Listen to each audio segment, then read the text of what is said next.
Coucou tout le monde, j'espère que vous allez bien. Je suis trop contente de vous retrouver aujourd'hui dans une nouvelle vidéo qui va être la première vidéo d'une série donc de vidéos qui va porter sur le large sujet qui est la fan culture, donc la culture du fait d'être fan d'artistes. On va essayer dans cette série de vidéos d'aller traiter de plein de sujets différents à la lumière autant des problématiques de genre que des problématiques sociales ou politiques et d'essayer de comprendre à quel point un sujet qui peut paraître aussi inoffensif et innocent que le fait d'être fan d'un artiste est en fait révélateur d'énormément de dynamiques de pouvoir, de domination et d'enjeux sociaux et politiques. Si ce sujet de la fan culture vous intéresse, je vous invite à vous abonner à ma chaîne parce que il y aura d'autres épisodes et je vais évidemment créer une playlist dans laquelle je rangerai ces vidéos là. Aujourd'hui pour le premier épisode, je vous propose de parler d'un sujet qui n'est pas facile et qui va en même temps vous emmener dans une période de l'histoire de la musique que vous connaissez peut-être mais peut-être pas sous cet angle-là, puisqu'aujourd'hui j'avais envie de vous parler du phénomène des baby groupies pour ensuite discuter des dynamiques de domination et des enjeux de pouvoir qui s'opèrent dans les relations intimes entre fans et artistes, et en particulier lorsqu'elles concernent des artistes majeurs et des fans mineurs. Si ce sujet vous intéresse, je vous propose du coup qu'on y aille tout de suite. Dans un premier temps, je pense que le plus important c'est qu'on revienne ensemble sur la définition de qu'est-ce qu'une fangirl, puisque c'est ce dont on va parler aujourd'hui. Une fangirl, selon le Oxford Dictionary, c'est une fille ou une jeune femme qui est fan de quelqu'un ou de quelque chose. Cela peut être un acteur, un genre de musique, un objet de technologie, un projet artistique, etc., etc. Ce que le Oxford Dictionary ne précise pas dans sa définition, c'est qu'il y a tout un tas de clichés et de biais sexistes qui nourrissent finalement cette définition, mais que je vous promets, on verra dans un autre épisode plus tard. Le système de la fan culture existe depuis aussi longtemps qu'il y a des produits musicaux qui sont fabriqués pour correspondre à un large groupe de personnes. Je pense que un des premiers gros phénomènes de fan culture vraiment qui a ravager la planète, c'est la Beatlemania, donc le fait d'être complètement fan des Beatles.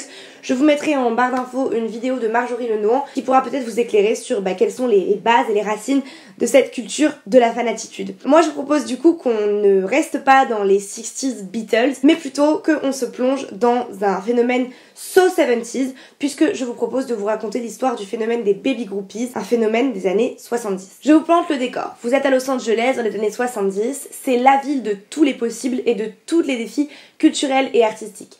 La ville est pleine de studios de cinéma, de disquaires absolument extraordinaires. Vous pouvez fréquenter des salles de concert comme le Troubadour qui verront les plus grandes stars et les classiques de la musique d'aujourd'hui s'y succéder. Et vous ne pouvez évidemment pas connaître LA dans les années 70 si vous ne fréquentez pas les bars et les clubs de nuit. Les plus grandes icônes de l'industrie cinématographique, culturelle en général avec la musique et également l'art pictural se retrouvent dans ces bars. Ils sont aussi bien européens qu'américains et c'est là que vraiment ils peuvent exprimer leur art et rencontrer une ville qui n'attend finalement qu'eux. Vous êtes sur le Sunset Boulevard, un des boulevards les plus iconiques de Los Angeles, qui regorge de bars extrêmement populaires comme le Rainbow Bar and Grill, le Whiskey à Go-Go et le Rodney Biggenheimer's English Disco. Ce sont des bars dans lesquels défilent des icônes de la musique tels que David Bowie, Jimmy Page, Mick Jagger, Jeff Beck, Mark Bolan, Alice Cooper, Robert Plant, Iggy Pop et bien d'autres. Ces icônes masculines sont toutes dans leur vingtaine bien avancées pour la plupart, mais ils ne se contentent pas de venir boire, danser et consommer toutes sortes de produits plus ou moins licites. Ils venaient également dans ces bars dans l'attente de rencontrer, de voir même et de fréquenter les vraies stars de la soirée, celles que l'on appelle les baby groupies. Parmi les noms les plus connus qui reviennent dans ces soirées et qui défrayeront finalement la chronique du Los Angeles des 70s, on retient les deux noms de Sable Star et Lori Lightning, qui se fait appeler Lori Lightning mais dont le vrai nom est Matix. La première, Sable Star, avait 14 ans quand elle a commencé à fréquenter ces établissements de nuit, et la seconde 13 ans. Au-delà de leurs tenues délurées qui feront parler et qui marqueront la presse fashion alternative de l'époque, évidemment de leur fausse carte d'identité et de leur envie de fréquenter leurs idoles, ces jeunes femmes n'ont pas fait que leur demander des autographes, elles ont entretenu de véritables relations avec ces chanteurs, cela incluant évidemment des relations sexuelles. Lori Lightning et Sable Star n'étaient pas les seuls groupies qui ont fréquenté des artistes ou qui sont entrés dans des relations avec eux. On peut aussi noter Pamela Des Barres qui a d'ailleurs écrit l'ouvrage I'm with the Band, un ouvrage dans lequel elle revient sur cette période de sa vie, donc sa période où elle fréquentait des stars, etc.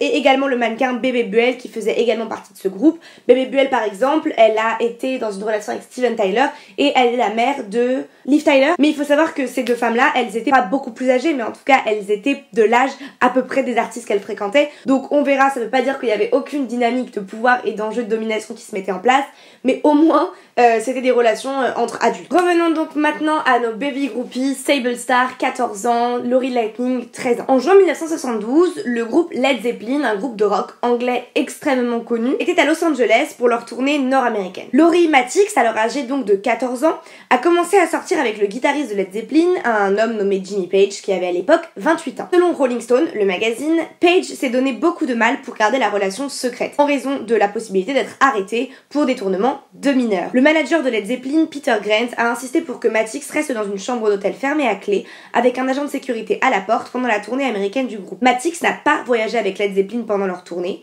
Elle a affirmé que Jimmy Page était en station à Los Angeles et revenait fréquemment la voir entre les concerts dans le jet privé du groupe. Selon Mattix, après qu'ils aient été ensemble pendant un an, Jimmy Page a accepté d'être vu avec elle en public et a commencé à l'emmener au concert. Les biographes de Led Zeppelin disent que Lori Mattix a été référée par le groupe dans la chanson Sick Again.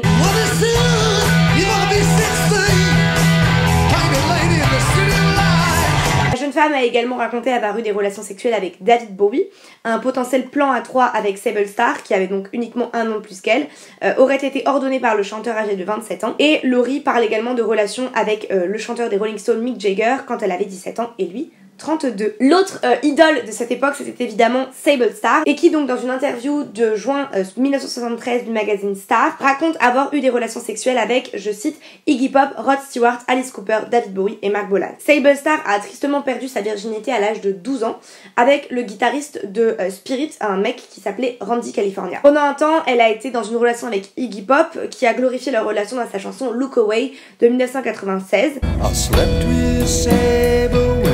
Was 13. Her parents were too rich to do anything. Donc l'idée c'est bien de voir que ces filles-là sont devenues de véritables stars uniquement sur la base qu'elles étaient des jeunes mineurs qui fréquentaient des majeurs, et surtout elles ont cristallisé en fait pour ces célébrités-là, pour les hommes qui les fréquentaient, une espèce de jeunesse absolue, inatteignable mais en même temps complètement maîtrisable, et qui était quelque chose qui leur permettait vraiment d'avoir une assise véritablement sur le corps de ces jeunes filles quand ils étaient à Los Angeles. Une façon tellement décomplexée et tellement acceptée que ça pouvait être référencé dans des chansons avec leur nom et leur âge dit clairement, sans que finalement ça devienne un scandale absolu. Il faut savoir que ces jeunes filles-là, les baby groupies, étaient vraiment devenues de véritables icônes. Les chanteurs avaient hâte de venir à Los Angeles pour les rencontrer. Le mannequin Bebe Buell a décrit Sable Star comme ayant été l'une des 2 meilleures groupies de Los Angeles de l'époque, ajoutant que, je cite, chaque rockstar qui venait à Los Angeles voulait la rencontrer. Elle avait 14 ans. Évidemment, il y a eu d'autres groupies que Sable Star et Lori Lightning, mais Lori Lightning a déclaré de Sable Star qu'elle était finalement la reine des groupies. Dans le magazine Thrillist, elle déclare « Tu ne déconnais pas avec Sable Star, si tu le faisais, tu étais socialement morte ». Il faut savoir que ce phénomène, il a été tellement accepté, banalisé, et il a tellement cristallisé une fascination dans le monde des fans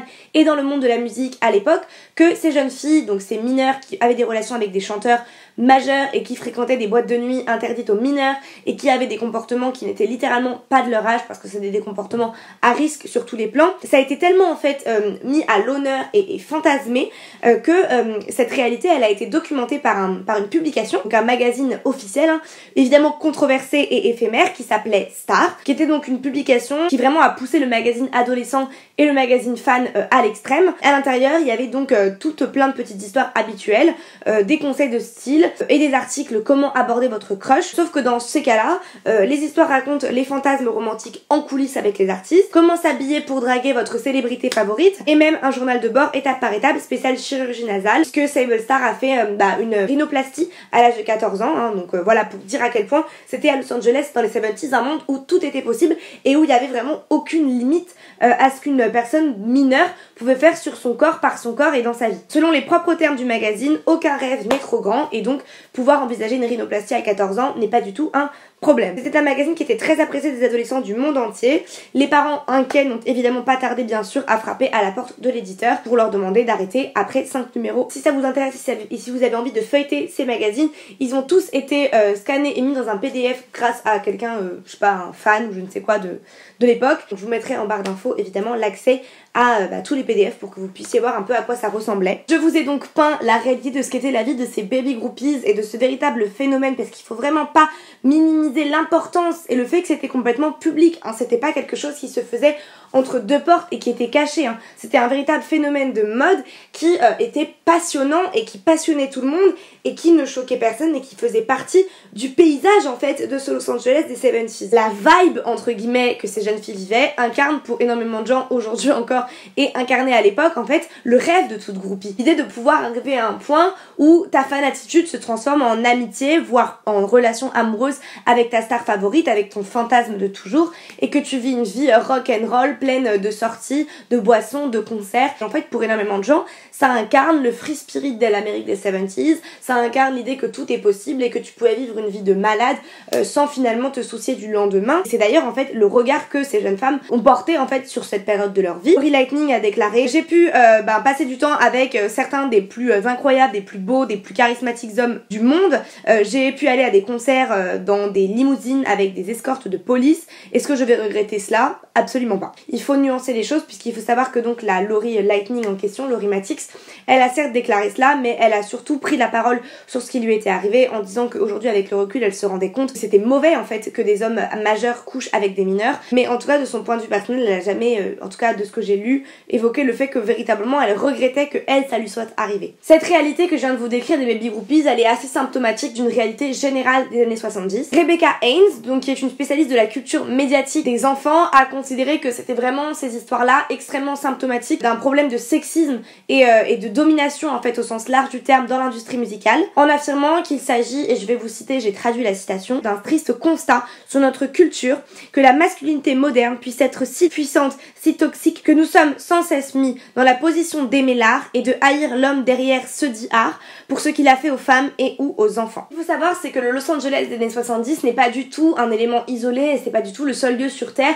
où s'exercent des rapports de domination qui font que des jeunes femmes mineures entrent dans des relations avec des stars de la musique bien plus âgées. C'est pas du tout finalement psoriadique, ça se retrouve dans tous les pays, dans tous les lieux, et ça se retrouve à des niveaux où ça dépasse le côté festif, mondain, rock'n'roll, et que ça rentre dans des situations où les stars épousent des mineurs, ou alors des jeunes femmes qu'ils ont rencontrées quand elles étaient mineures. On peut par exemple reprendre l'exemple de Elvis Presley et de Priscilla Presley, ou encore l'exemple de Johnny Hallyday et Adeline Blondeau. Il lui avait promis qu'il l'épouserait quand elle avait genre 12 ans je crois, donc lol. On est dans quelque chose qui est très subtil parce que la relation est consentie. Il ne s'agit pas de ce qu'on caractériserait comme un viol, parce que la jeune femme est tout à fait consentante et accepte d'entrer dans une relation avec la personne majeure. La question qui se pose n'est pas celle en fait du viol, elle est celle des enjeux de domination qui se jouent dans une relation en fait entre un majeur et un mineur. Ce qui participe à cette difficulté de combattre la pédocriminalité et cette difficulté en fait de protéger les enfants, c'est que la plupart du temps la relation est consentie parce que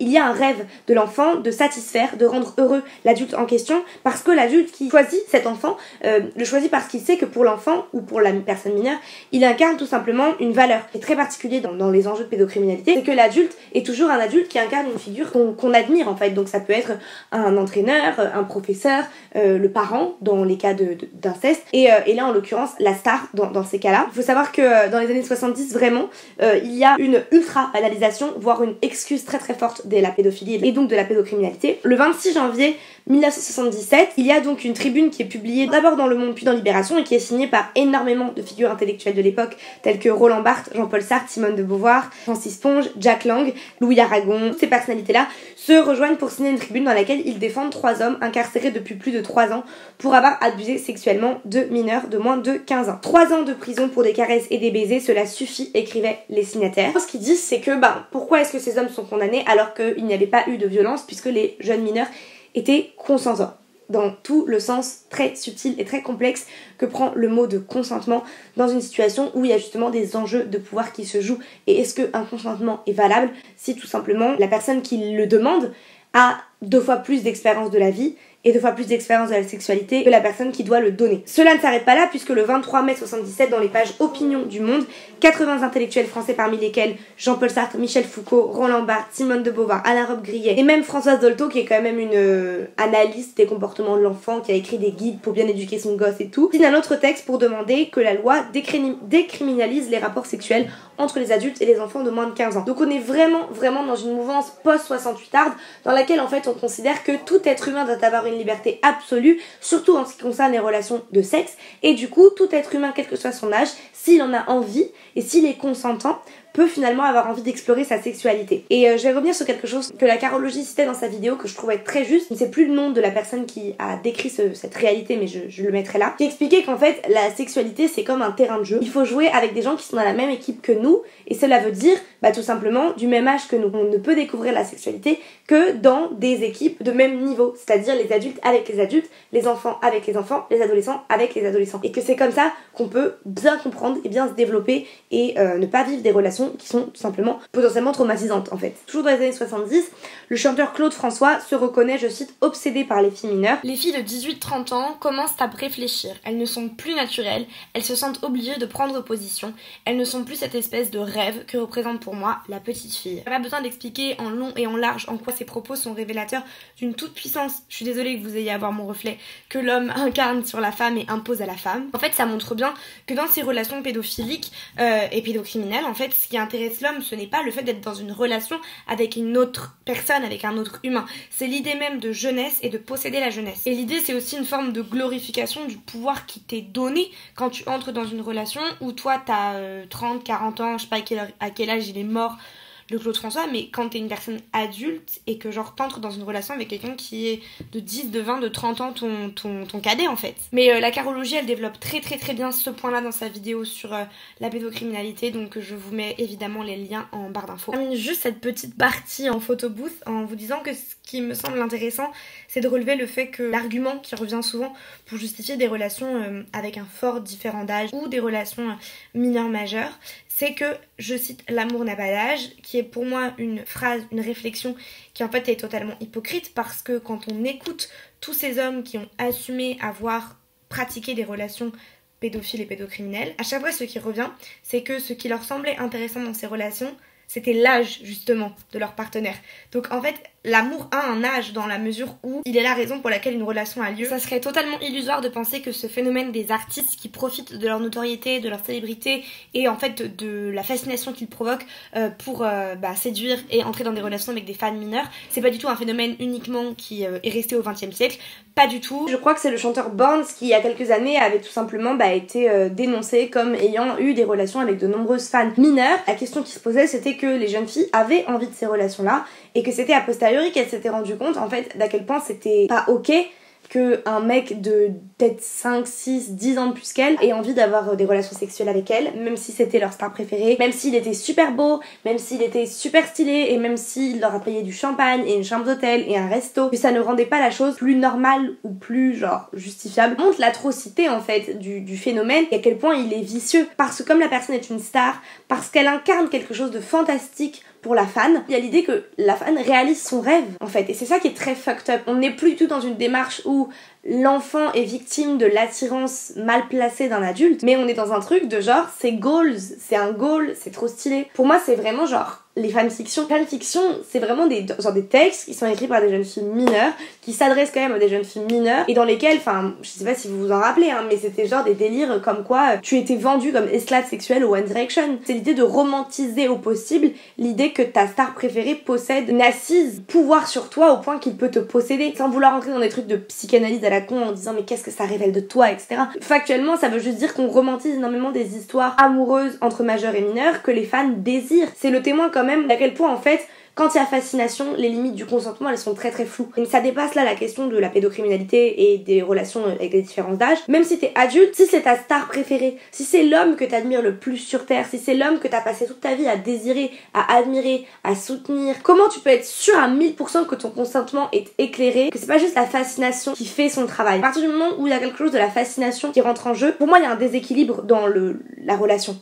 en fait. Un déséquilibre au niveau du pouvoir. La personne que tu admires est en position supérieure et toi t'es en position inférieure de facto. Si c'est pas le consentement qui est flou, c'est en tout cas l'équilibre de la relation dans le sens de est-ce que ce que je fais je le fais vraiment pour moi ou est-ce que je le fais pour satisfaire la personne que j'admire le plus au monde. Je crois que c'est Liam Payne des One Direction qui sort avec une fille qui est beaucoup plus jeune et qui est une ancienne directionneur ou un truc comme ça. Enfin, je sais plus si c'est exactement ça mais je retrouverai. Tout le monde était en mode genre oh my god, c'est ouf, c'est trop bien et tout. Le mec avait 20 ans, elle en avait 13 16 et elle crochait sur lui dans sa chambre. Et maintenant, genre, elle a 19 et lui, il a genre 30 ans. Enfin, j'abuse, il a peut-être genre 27 ans. Ils sont dans une relation. Je dis pas que c'est forcément grave et que genre il la maltraite et tout. Mais je vois pas dans quelle mesure ça peut être une relation équilibrée vu le passif qu'il y a derrière tout ça. Et c'est pour ça que je trouve ça complexe et questionnant. Et sans dire qu'il faut tout condamner ou qu'il faut cancel tout le monde, parce que it doesn't change anything de cancel les gens. Mais en tout cas de dire que pour moi c'est important de le savoir et c'est important de dire les termes en fait. De dire en fait Jimmy Page est un pédocriminel. Point à la ligne. Après tu le prends comme tu veux, tu fais ce que tu veux, tu le condamnes, tu le condamnes pas, tu cancel pas. Anyway, de toute façon, ce qui est fait est fait. Et c'est à la personne concernée, c'est à